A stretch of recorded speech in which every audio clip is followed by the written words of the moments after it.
Hey, I'm Ashley, and today we're gonna dice an onion. So there's two ends of an onion here. So this end, which is the root, is also called the eye of the onion. That is the end that you're always gonna wanna keep intact. This other end here is known as the stem. So that's what you're always gonna wanna cut off first when you look at an onion. So step one is that you're going to want to make sure all of your excess skin is gone. So anything you can get removed before you even cut it. So in this case, there's nothing excess I can peel off. Then the next step you're going to do is cut off the stem because you want to keep the eye intact. So that's step one. And then sometimes after this, you can start to peel off more skin, and sometimes it's just really difficult. So peel off what you can. If you can't peel anything off, then you can go to the next step. Then the next step, again, keeping your eye intact, you're going to cut right down the center of it. So now you've got your two halves.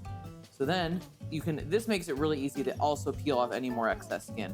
So this first layer here, see how it's still part of the skin? I'm gonna remove that.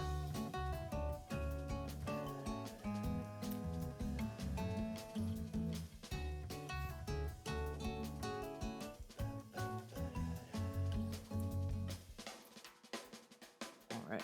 So the next step is that we're going to want to put slices into it this way.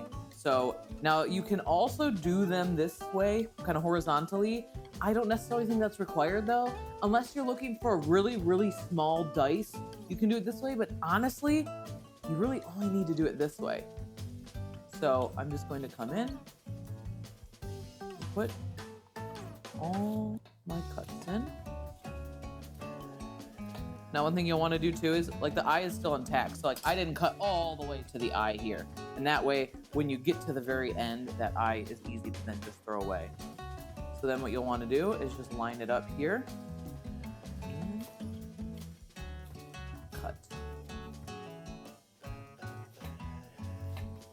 And as you can see, a perfect dice. If you made it this far and your eyes didn't water, then you're a true pro. Like and subscribe to A La Carte with Ashley.